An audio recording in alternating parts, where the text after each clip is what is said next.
আরজি কর নিয়ে নতুন কোনো মামলা এখনই সায় দিল না হাইকোর্ট। তদন্ত সুপ্রিম কোর্টের নজরদারিতে চলছে কিনা আগে সেই ব্যাখ্যা চাইল বিচারপতি তীর্থঙ্কর ঘোষের বেঞ্চ। 42টি গুরুত্বপূর্ণ প্রশ্ন নিয়ে আরজি কর কাণ্ডে নতুন করে হাইকোর্টে দ্বারস্থ হয়েছিলেন নির্যাতিতার বাবা মা। অপরাধস্থলে ধস্তাধস্তির চিহ্ন মেলেনি।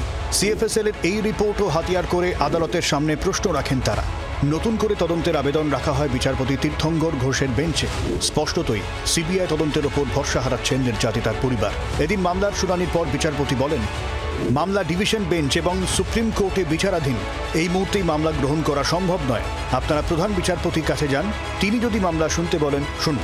সুপ্রিম কোর্টে নজরদারিতে আরজি কর তদন্ত চলছে কিনা তা নিয়েও দ্বিমত দেখা যায় সিবিআই ও আবেদনকারীদের আইনজীবীদের মধ্যে। সুবিচারের জন্য যা যা করতে হয়, যত দূর যেতে হয় আমরা যাব, ব্যাস এটাই হচ্ছে আমাদের মেইন কথা। আমরা ধৈর্য ধরবো এবং আমাদের জীবনে এটাই লক্ষ্য, আর কোনো লক্ষ্য নেই। আমরা সুবিচার যেভাবেও আদায় করবো।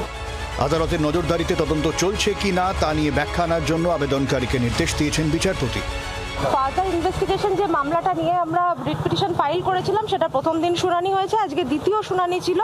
এবং যে এরিয়াতে আমরা ইনভেস্টিগেশন চেয়েছি তাতে সিবিআইয়েরও কোনো প্রবলেম নেই, কারণ ওনারাও ইনভেস্টিগেশন চার্জশিটে লেখাই আছে যে আরও ইনভেস্টিগেশন হবে এবং সাপ্লিমেন্টারি চার্জশিটও জমা পড়বে। তো আজকেও সেটা কোর্টে দাঁড়িয়ে বলেছে যে ওনাদের ইনভেস্টিগেশন ফার্দার হতে কোনো প্রবলেম নেই।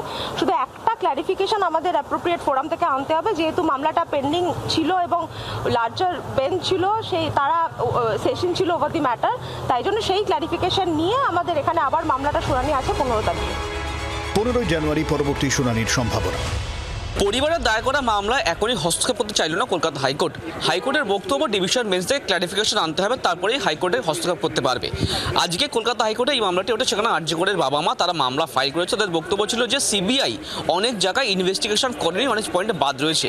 সেই মামলা তারা ফার্দার ইনভেস্টিগেশন চেয়েছিল। সেই মামলাতে কিন্তু হাইকোর্ট বলল যে ডিভিশন বেঞ্চে ক্ল্যারিফিকেশন দরকার, তারপরেই কলকাতা হাইকোর্টের সিঙ্গেল বেঞ্চ এই মামলায় হস্তক্ষেপ করতে পারবে।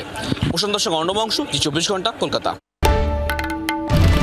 বাংলার আওয়াজ, বাঙালির আবেগ, জি 24 ঘন্টা।